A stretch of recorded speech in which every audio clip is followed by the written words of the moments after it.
ভোটের মাঠ গরম গাইস, মানে কিসের জন্য ভোটের মাঠ গরম সেটাই কিন্তু আজকে আমাদের ভিডিওর মাধ্যমে আমরা দেখতে চলেছি। মানে ভোট নিয়ে তো উত্তেজনা সবার একদম হাই লেভেলে টেম্পার হয়ে গেছে। মানে 12ই ফেব্রুয়ারি কি হতে চলেছে গাইস আমাদের বাংলাদেশে, মানে গান থেকে শুরু করে সবার মনোবৃত্তি থেকে শুরু করে সমস্ত কিছু হাই টেম্পারে চলছে। অবশ্যই তো আজকের ভিডিওটা কিন্তু খুব ইন্টারেস্টিং ভিডিও, আর খুবই গরম গরম ভিডিও কিন্তু হতে চলেছে আজকে। একদম। তো চলো প্রথমে তোমাদেরকে টাইটেলটা জানিয়ে দিই। অবশ্যই।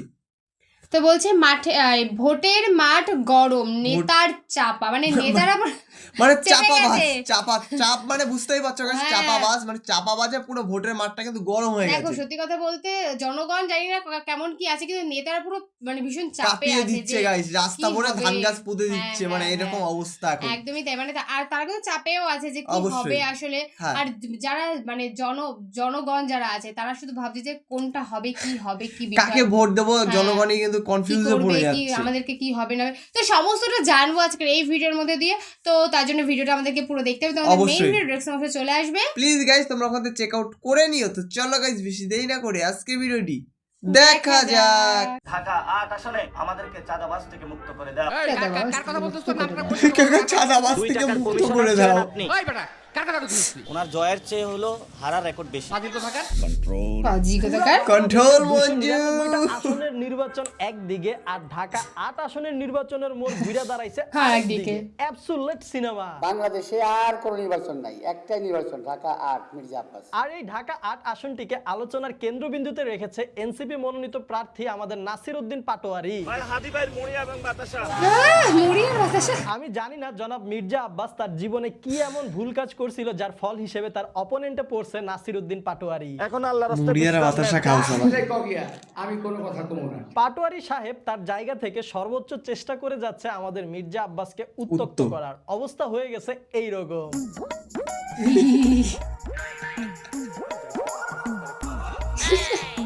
সবকিছুর পরেও সর্বোচ্চ ধৈর্য ধরে রেখেছেন আব্বাস সাহেব। এমন জায়গায় আঘাত করছে যাতে আমি রিয়েক্ট করি, কিন্তু ওটা বোঝে নাই যে আমার রিয়েক্ট করার বয়স চলে গেছে।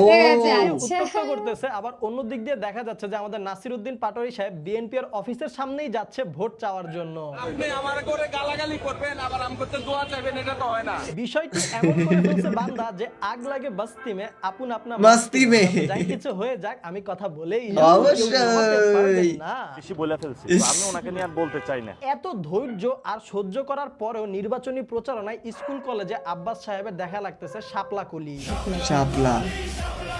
উত্তেজনা চরম, ভোটের মাঠ গরম, রাজনৈতিক দলগুলা বাঁধছে জোট আর নেতারা রাস্তায় নেমে চাচ্ছে ভোট। জনগণ আনবো না, কিন্তু শুরু হয়ে গিয়েছে নির্বাচনী প্রচারণা। কোন দল কেমন করছে চলুন প্রথমেই আমরা দেখি বড় বড় রাজনৈতিক দলগুলার নির্বাচনী প্রচারণার গান। শুরু করি বিএনপিটা দিয়ে। বিএনপি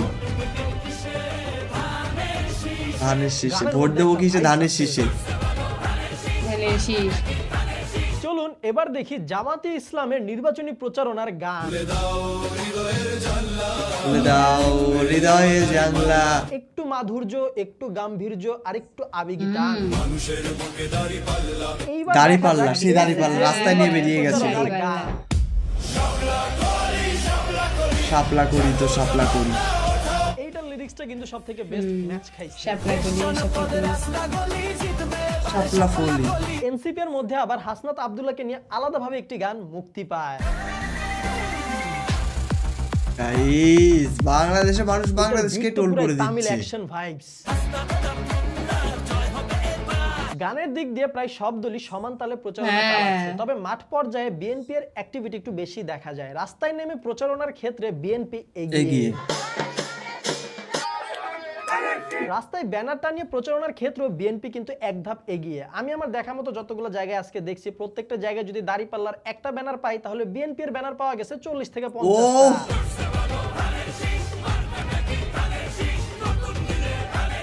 আমি প্রথমে ভাবছিলাম জামাত যেহেতু মাঠ পর্যায়ে প্রচারণা কম চালাচ্ছে, তাহলে হয়তো তারা সোশ্যাল মিডিয়াতে অনেক বড় পরিসরে প্রচারণা চালানোর প্ল্যান নিচ্ছে, ঠিক যেমন বিএনপির মিডিয়া সেল স্মার্ট ভাবে প্রচারণা করার চেষ্টা করতেছে। কিন্তু পরে আমি ফেসবুকের মধ্যেই খুঁজে পেলাম যে জামাত তাদের নির্বাচনী প্রচারণা আরো জোরদার করার জন্য একটা ওয়েবসাইটই খুলে ফেলছে, নাম আমারদাড়িপাল্লা.com। বাংলাদেশে মনে হয় এই প্রথমবারের মতো দেখলাম কোন দল শুধুমাত্র নির্বাচনী প্রচারণার জন্য একটা আলাদাভাবে ওয়েবসাইট ওপেন করে দিয়েছে। কিছুটা ইন্টারেস্টিং লাগার মতোই। ওয়েবসাইটের শুরুতেই তারা একটা ফটো ফ্রেম দিছে যেখানে তাদের প্রচারণার ফ্রেমে মানুষজন নিজেদের ছবি বসিয়ে জেপিজি ফাইল ডাউনলোড করতে পারবে কিংবা ফেসবুকে আপলোডও করতে পারবে। প্রচারণার ফ্রেমও আবার ডিজাইন করে দিছে 5-6টা আলাদা আলাদা।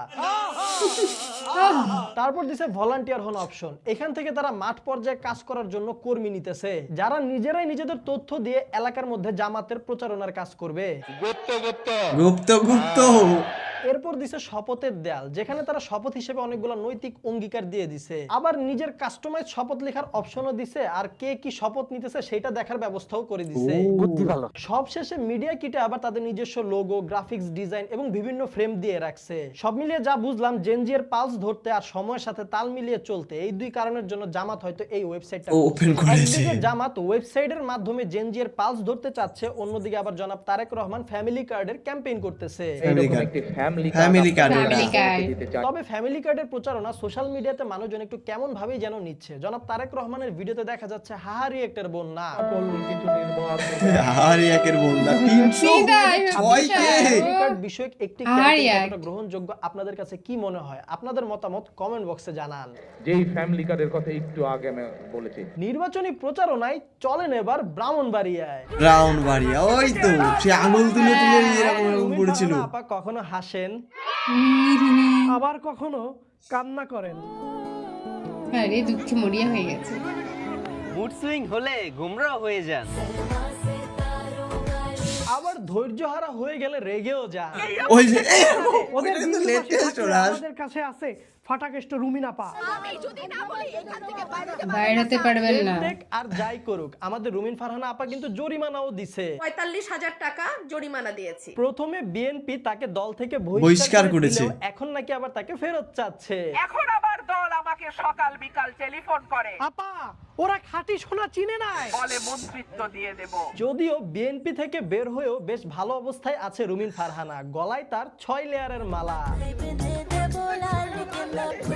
বিএনপি থেকে বের হয়েও রুমিন ফারহানা বেশ ভালোই রয়েছেন, কিন্তু অন্যদিকে বিএনপিতে ঢুকেও ভালো নেই ভিপি নূর। আজকে আমার মন ভালো কি কষ্ট। মেজাজেই ছিলেন এবং ধরেই নিয়েছিলেন যে তিনি নির্বাচনে বিজয়ী হয়েই গিয়েছেন। বিজয় আমাদের হয়ে গেছে, আনুষ্ঠানিকতা ইনশাআল্লাহ হবে 12 তারিখে। সাথে এনসিপি কেও করে তুচ্ছ তাচ্ছিল্য, বানায় দেয় দুধ ভাত। কিন্তু দুঃখের বিষয় এখন আমাদের নূর ভাই নিজেই ফেসে গিয়েছেন মাইনকার চিপায়। ধৈর্যের বাঁধ ভেঙে গেলে কিন্তু বাম ডান দেখবো না, পরিষ্কার কথা। আমাদের নূর ভাই বিএনপি জোটের প্রার্থী হয় সেই আসনে বিএনপির পক্ষ থেকে আর কোনো প্রার্থী দেওয়া হয়নি, কিন্তু ওই আসনের সাবেক বিএনপির প্রার্থী নিজের রাগে স্বতন্ত্র হিসেবেই দাঁড়ায়া যায়। তারেক রহমানের সিদ্ধান্ত মানেন না, দলের নিয়ম ভাঙায় বিএনপি ওই নেতাকে দল থেকে করে দিয়েছে বহিষ্কার। তাই তো অত্র এলাকার বিএনপি কমিটি নূর ভাইকেই করে দিয়েছে অবাঞ্ছিত ঘোষণা। আর মানুষ পান নাই, বারবার শুধু আমার উপরেই। এখন তার নিজের আসনে সেই স্বতন্ত্র প্রার্থীর সাথে হেরে যাওয়ার অবস্থায় রয়েছে। আপনার রাজনৈতিক ক্যারিয়ারের কবর রচনা করেছেন আপনি। বিষয়টা এমন হলো না, ট্রাক মার্কার নূর ভাইয়ের ট্রাক নির্বাচনের আগে উল্টে গেছে। আরে মালিক ও থোড়া সা গলতি হো গই, তো গাড়ি পালট গই है रास्ते में, গাড়ি পলট গই মেরা। হিট খাওয়ার আগে বিপ্লব। সব মিলিয়ে বাংলাদেশের রাজনীতির মাঠ আর ভোটের মাঠ দুটোই পুরো ওয়াও। আপনারা আপনাদের যৌবনের প্রথম ভোট কোন মার্কায় দিবেন কমেন্ট বক্সে আমাদেরকে জানিয়ে যাও। আমরা কাকে ভোট দিব আমি বলুম না, আমার শরম So guys, that's all for today. আশা করি ভিডিওটা আপনার কাছে ভালো লেগেছে এবং বাংলাদেশের রাজনৈতিক অবস্থা আপনার কাছে কেমন মনে হচ্ছে অবশ্যই কিন্তু কমেন্ট বক্সে আমাদেরকে জানাতে অবশ্যই। ভুলবেন না। আর ভিডিওটা যদি আপনার কাছে বেশি ভালো লাগে তাহলে আপনাদের মন থেকে আমাদের ভালোবাসা থেকে ভিডিওতে লাইক কমেন্ট শেয়ার করে দিন। আমাদের প্রথমবার দেখে থাকলে এখন চ্যানেলটা সাবস্ক্রাইব করুন, আর শুধু সাবস্ক্রাইব করলে হবে না, সাথে কিন্তু অবশ্যই অবশ্যই অবশ্যই পাশে ঘন্টাটাও বাজিয়ে দিবেন। দেখা হবে সাথে পরবর্তী ভিডিওতে। Till end stay well, stay awesome, bye. Guys বাংলাদেশে কি চলছে এগুলো, মানে 12 তারিখের আগে তো বাংলাদেশ উল্টে যাবে আমার যা মনে হচ্ছে। মানে এতটা মিম চলছে, আর বাংলাদেশের মানুষ নিজেদের মানে সরকার মানে যেসব পলিটিক্স তাদেরকেই মিন বানিয়ে দিচ্ছে। তারা হচ্ছে তার জন্য কিন্তু বানাচ্ছে। হ্যাঁ এটা ঠিক কথা। মানে কেউ কেউ ভীষণ উত্তেজিত হয়ে গেছে যে এটা কি হবে, আসলে যে কি হবে সেটা কেউ জানে না।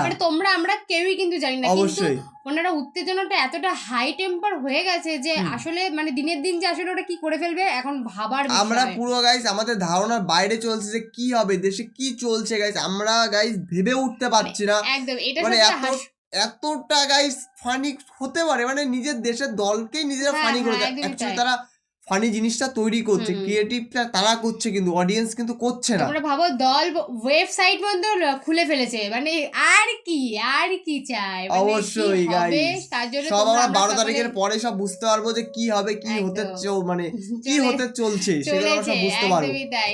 তো তোমাদের এই ভিডিওটা কেমন লাগলো সেটা অবশ্যই আমাদেরকে জানিও, আর ভোট সম্পর্কিত আরো অনেক ভিডিও যদি তোমরা দেখতে চাও তো তাহলে অবশ্যই গাইস আমার চ্যানেলকে সাবস্ক্রাইব করে রেখো, তাহলে আমরা এরকম ধরনের ভিডিও প্রতিনিয়ত গাইস পোস্ট করবো। মানে এত একদম। এন্টারটেইনমেন্ট ভিডিও দেখতে গাইস আমাদেরও কিন্তু সত্যি গাইস ভালো লাগে। প্রচন্ড ভালো লাগে, আর এত ফানি ক্লিপস দেখতে গাইস, হ্যাঁ। মানে রাজনৈতিকের ক্লিপস দেখতে আরো বেশি ভালো বেশি ভালো লাগে। লাগে, মানে নতুন ভাবে কি করতে পারে মানুষ সেটাই হ্যাঁ মানে দেখার। কি আর মানে কথা দিতে পারে যে আমি এই করবো কিন্তু লাস্টে কিন্তু ঘোড়ার ডিম কিছুই করে না। হ্যাঁ, তো তোমরা অবশ্যই আমাদেরকে জানিও, আর তোমাদের ভিডিও অবশ্যই ভিডিওর জন্য তোমরা কমেন্ট সেকশনে কমেন্ট করতে থাকো কি অবশ্যই। ভিডিও তোমরা দেখতে চাও। তো চলো আজকের মতন এখানেই, বাই টাটা।